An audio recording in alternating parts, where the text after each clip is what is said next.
Truly, if someone gets killed for Restart, what will they find in the other world? Truly, what even is that other world that we should find something in it? Truly, what tools will we need in that other world? Truly, what are hell and heaven in that other world? Truly, how will they torture us in that other world? Truly, who is waiting for us in that other world? All this and more in Restart, the most dangerous program in the last 700 years. It's not too late. Join the millions of Restart listeners. 260. Restart. Welcome. Two qualities of life. Although we fight, we are companions on the road at the end of the rainbow. The quality of life. Although we fight, we are companions on the road. A very warm welcome to the 60th episode of the Restart program, which we never thought would reach this number. You all made such a clamor and noise on Facebook, on Instagram, and on Telegram saying, yes, we want it, we're ready to be killed for Restart, we'll do this, we'll do that. I just wanted to give you a small explanation before starting the program that getting killed for Restart is extremely difficult. Good boy, it takes a lot of merit for a person to be able for a program that is about the perfect human. Restart belongs only to the one who is in contact with that other world and is also in contact with this world and wants to. Getting killed for a perfect human has been a very difficult task throughout history, so don't think it's so easy. It takes a lot of merit. Although if it happens, the casualties of Restart will be very few, but it takes a lot of merit. I'm explaining this so you know that whatever happens in the Restart program is exactly what you are supposed to hear. The program isn't mine to give my opinion on. For example, some gentlemen complain that we explain the valleys up to bewilderment. We explain bewilderment more, and the other valleys less, and that other topics were introduced. Other topics were introduced. All of this is related to the program itself. It means we have to move forward bit by bit and then keep coming back to draw conclusions, meaning whatever is being broadcast to you from Restart is exactly what is supposed to be broadcast to you and me. Don't think that the perspective of the Restart program is just one way. Whatever is meant to happen in it happens. We return again to a line of poetry and see what was in this verse, and every time we return to some of these poems, we offer different interpretations for them, so you can see that even with a single line of poetry, and if you haven't read a single book in your life, haven't listened to anything, and no Restart has been broadcast, with just one line of poetry, you can sit in a cave and think, and you can reach the level of a Sufi. You can achieve whatever you can think of. You can transcend the 18,000 worlds just by thinking, nothing else, nothing more, nothing less. A poem by Rumi that has generally been removed. It exists in the Divan-e-Shams, and some books have it. We read it, we review it again to see what is hidden in this poem. He says, "Day and night, this is my thought and this is my word. Why am I heedless of the state of my own heart? Why am I heedless of the state of my own heart? Where have I come from? What was the purpose of my coming? Where am I going in the end that you do not show me my home?" If we wanted to start explaining just this one verse in the Restart program, it would probably take 100 hours and 50 episodes, just this one verse, meaning you and I don't even need to think about Sufism. If we understand this one verse, we've understood everything. Let's not review it again. We go back and see, where did we come from? We see that we came from our father's back and our mother. Okay, fine. Where did we go? We went into the mother's womb. A child in the mother's womb has a perfect human. And if we remove this perfect human, the child won't be born. Now don't look at today's world where they want to grow them in glass jars and all that. We're talking about 3,000 years ago, and we're using that as an example. So the child in the mother's womb knows nothing about its perfect human, which is the mother. It certainly doesn't know what this mother looks like. It's living in a container of water. The lung it's been given isn't very useful for it. So this child does not know its own perfect human, its mother, the one from whom it gets its food and its life, from whom it learns to live and through whom it is growing in the universe. It doesn't know what it is. This is called a parallel universe. Oh, so parallel universes exist, sir?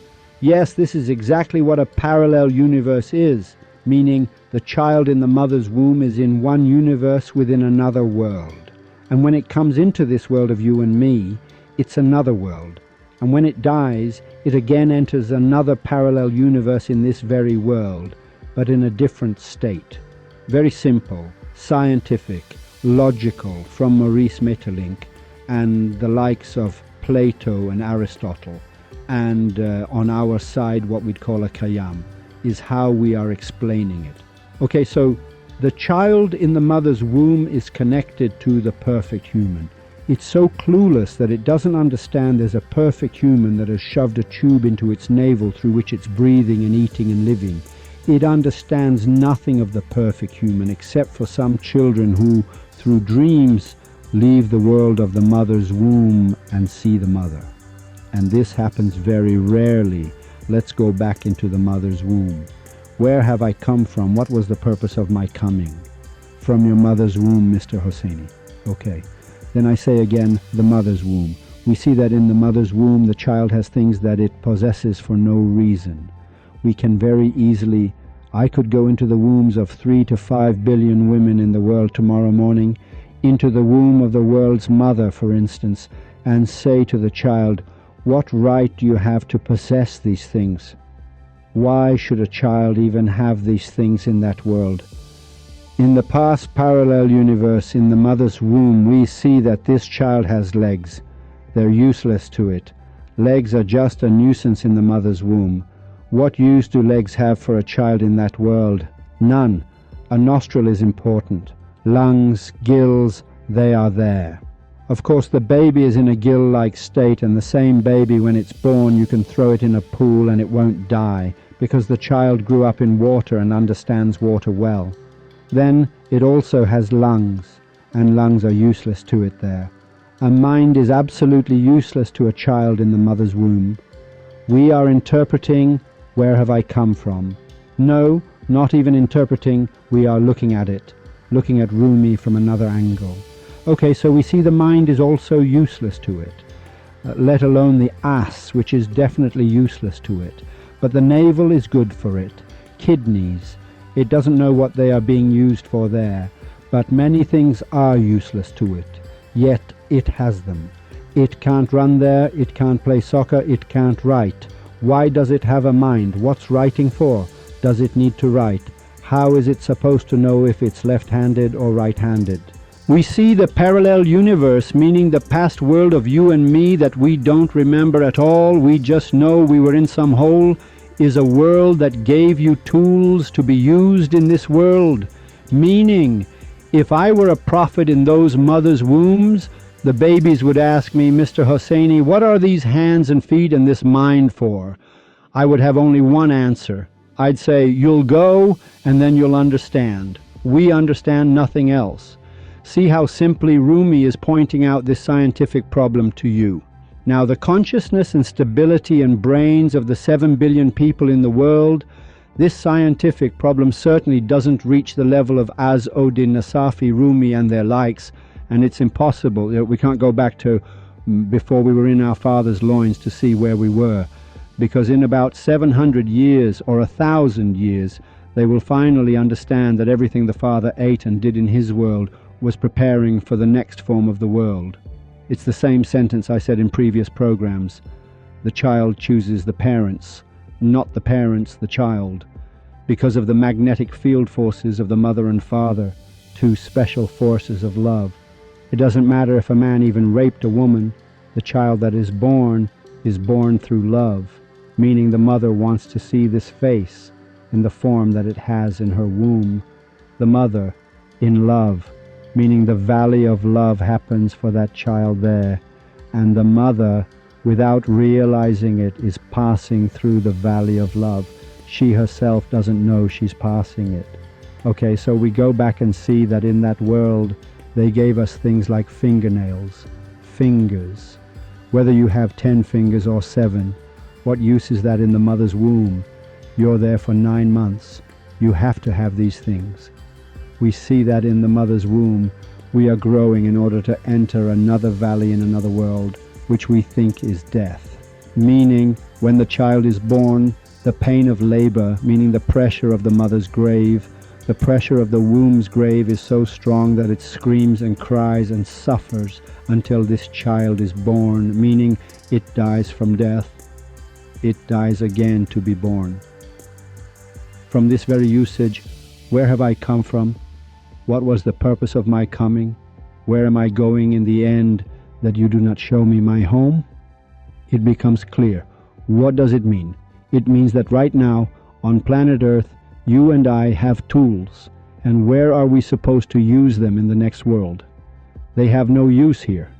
Truly, what part of us is what that will be used in the next world? And what is this what that has no use here? Truly, what things have been given to us in this universe now that we will use on the other side? Truly, after the death we die in the painful womb of the next perfect human. This perfect human was physical. That one is spiritual. Why?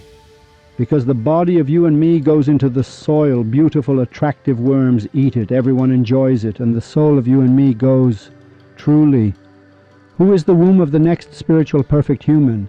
And truly, why are Sayadi, Hafez, Rumi, and the others putting so much pressure on us saying, hey, you have to know this beautiful one right now? If you simply go back to your mother's womb and look at your memory, do you remember anything from the parallel universe, the virtual world, virtual womb of your mother? Number. So in the next world too, you might forget some things. What might you forget? What is not used that you should forget? Is the number of times a baby kicks in the mother's womb important for it to remember later and say, I kicked 234 times? But what things remained constant there? In the mother's womb, it was breathing through gills, as we'd say. Every breath that is inhaled is an extension of life, and when exhaled, a joy to the soul. And the child, without knowing it, is breathing in the womb of the perfect human. Its breath is connected to it, its life is connected to it, its love is connected to it, without it even knowing. So even right now on planet Earth, every breath that is inhaled is for the love of that beautiful one. And when it's exhaled, it's a joy to the soul. And again, it is in the name of that beautiful one. Have you ever calculated how many breaths you take in 80 years? If you take just one breath, then you'll understand what blessed are those who are constantly in prayer means. Your breath, Sadi, Rumi, Hafez, Khayyam, all of them are intensely pressuring you to understand this point, that the breath that you inhale is an extension of life. Billions of people breathe throughout their lives. For Baba Taher, every breath he inhaled was for the love of the beautiful one. He sees nothing else. Baba Taher never took a breath that wasn't for the love of the beautiful one. Just for a minute, compress. Nothing. It goes in. For 1 minute you want. You're only understanding half of the beautiful one. La ilaha means there is no God. You still haven't understood illallah. You keep inhaling, it's just the half you want to inhale. You can't do it for 1 minute. Then imagine the state of Baba Taher while chasing girls, eating food, walking, going out, choosing a wife, loving a child, leaving, being unemployed, being broke. What struggles he went through. The poor guy was miserable. And all of them, praise be to God, as our Muslim friends say, Elijah, son of Imran, or Ali ibn Abi Talib, our dear friends, used to talk to a well. No, man, he's making you understand that he dug this well. The poor bastard dug a well to earn money to eat, meaning exactly that.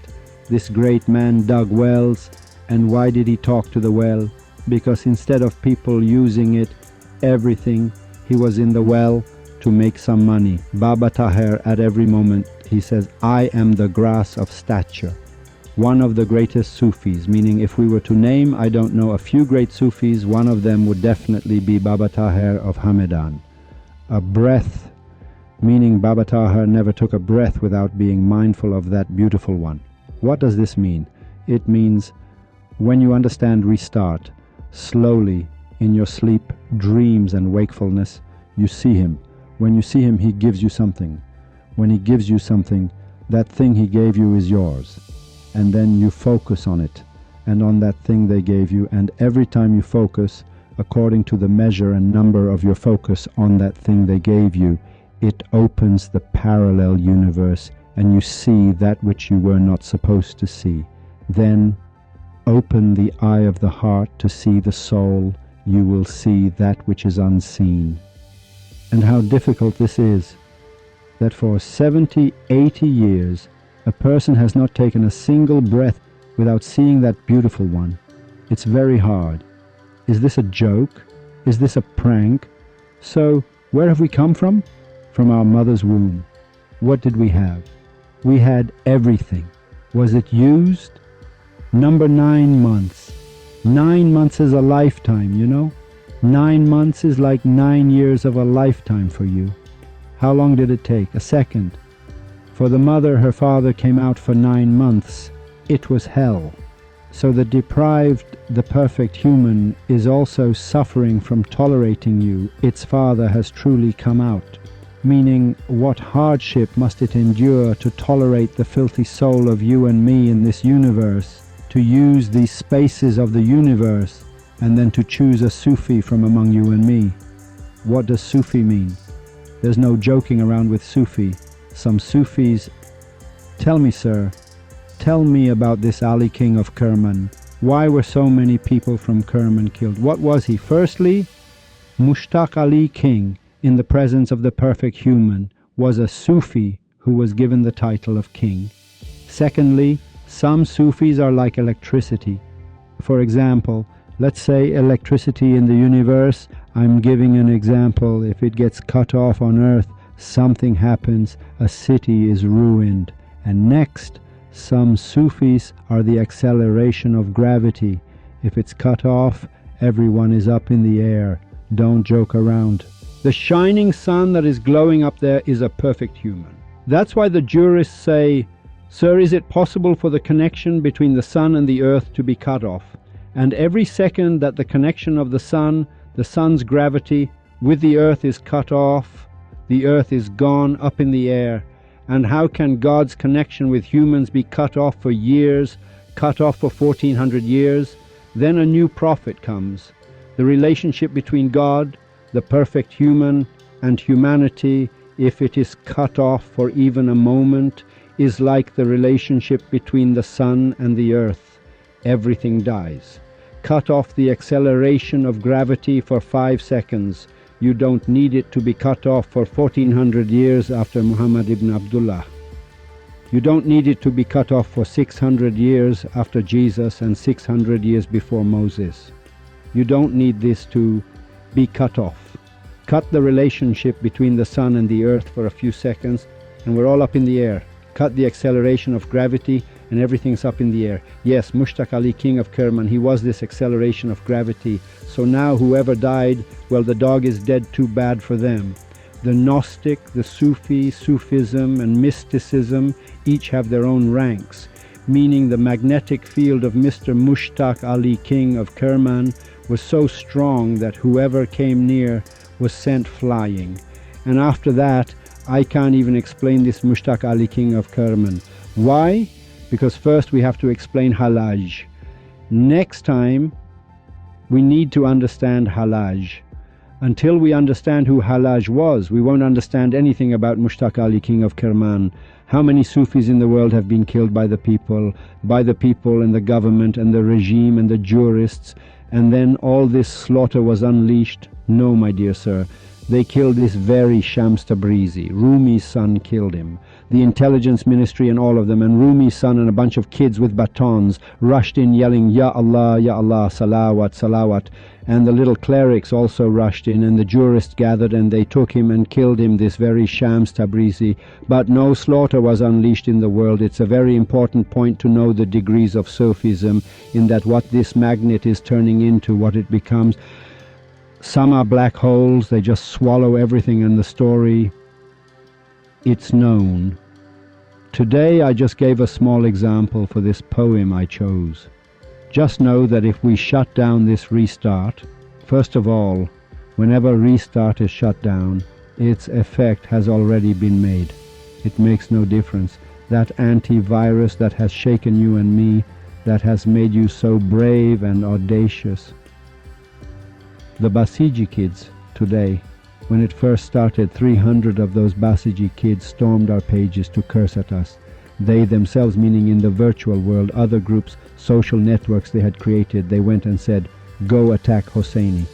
300 of them, yes, they came, and 250 of them stayed. They didn't leave. Look, it's a pit, my dear. When someone listens to 2 episodes of Restart, it's over. That's why you see that recently. Those who curse in the virtual world don't have profile pictures. Then, if you message them, you'll realize they are computers. A computer is sitting there just sending messages. It won't even reply to you. Rarely does someone with a picture come anymore, since the time we talked about it, and you who are a Restartee, with a picture, with your family's picture. This courage comes from this antivirus that has been given to you and me. The upshot is that some things are very hidden. We should know they have been given to you and me. So where did you come from? Let me just focus on this one verse. Where did you come from? From your mother's womb. What did you have in your mother's womb? And what use was it to you? We see it had no use. Now, in your mother's womb, did you understand courage? No way in hell. No. Did you understand competition? No way in hell. Did anyone ever run in their mother's womb for us to see who's the champion of the world running competition? No way in hell. One is in Mommy Rogaya's womb, one is in Margarita's womb, one is in Eleanor's, one is in Allison's. It has no connection. All these wombs, a child is coming for the real world. Can't figure out who will be first in the running competitions, who will go to NASA and make progress, who is going to become Albert Einstein. We don't know. They have to come into today's world for us to see who comes in first. But you can bluff. All mothers think the baby in their belly is the future king. All mothers think their children will be first in the running competitions. All mothers make these boasts. What do we understand? When the baby is born, you first see a world of boasts, and one gets a grade of 16, 114, 118, 120. So in the future world, there are very special competitions. But this time the competitions are not about running and legs and calves and such, because these are from the data of the past. And the reason is that scientifically legs and calves and such will remain on planet Earth. What goes next in the future after death? What competitions are going to happen? What kind of competition will be created? Why must we understand the perfect human now? Because right now we breathe, we understand air. If we have a nose now to breathe, we understand air. We have lungs to understand air. After death, we won't understand air anymore. The perfect human is exactly the same. They gave you the best tools in this world to understand the perfect human. If we don't understand, through Restart, it's over. You enter another world where it's no longer possible to understand. Then understanding becomes very difficult. Understanding it becomes very hard. Why? Because right now, I don't understand the umbilical cord. I swear to God, I don't understand the umbilical cord. That I eat from one place and shit from another, I don't get it. It exists in this competition of planet Earth for 9 years from people like you and me, 1, 2, 5, 10, 15. Right now, the perfect human might not even have 10 Sufis around him. Really, producing a Sufi is very hard. Now, what are these Sufis going to do in the future after death? Is there even a death? This child that dies coming out of the mother's womb thinks it's dead. It's bewildered. If you see the faces of these babies, you'll get annoyed. And all the charismatic babies, look, they're bewildered. My God, what is this? Where is this? How is this thing going to help me? And then its hands and feet and legs and mind, those are also useless to it. Why are they useless? It's a baby, beautiful. Only its mouth works with its 2 hands. It has to grab the boob and drink this milk.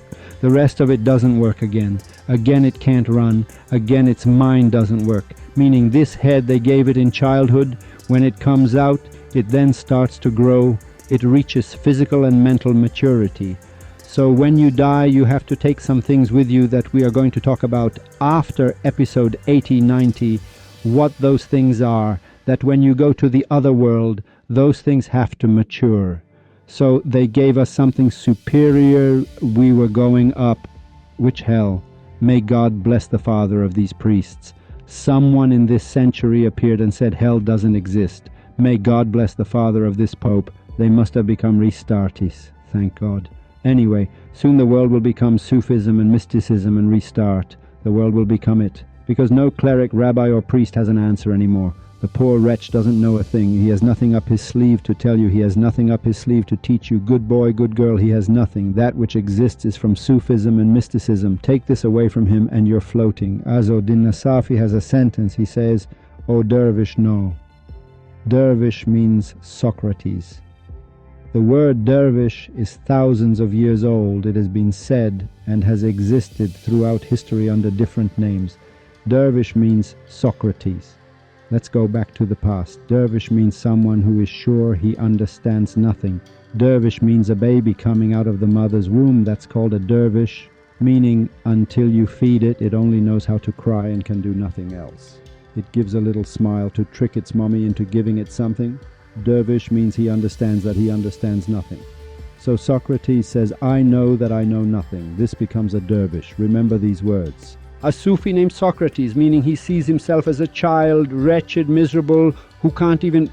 A baby you have is born, you lay the baby down, a fly comes on its face, it can't swat it, let alone becoming Taliban, let alone becoming a knife wielder. This is a dervish. O dervish, know that everything that exists in the universe has an end and a purpose. The end of everything is maturity, and the purpose of everything is freedom. And for all these reasons, I tell you not to read Azz-ud-Din Nasafi, because he is downright dangerous. It's exactly like, truly, if you come to an illiterate, ignorant Hosseini and try to teach him calculus for a year, when I don't get it and you want to teach me by beating me, it's hard. Then I get confused, I don't understand anything at all. He says, everything that exists in the universe has an end and a purpose. That's it. He summed up the entire universe. It certainly has an end and it certainly has a purpose, because the production of time is within it. A very important point indeed. It has a purpose. It has an end and a purpose. The end of everything is maturity. So the end of everything is maturity.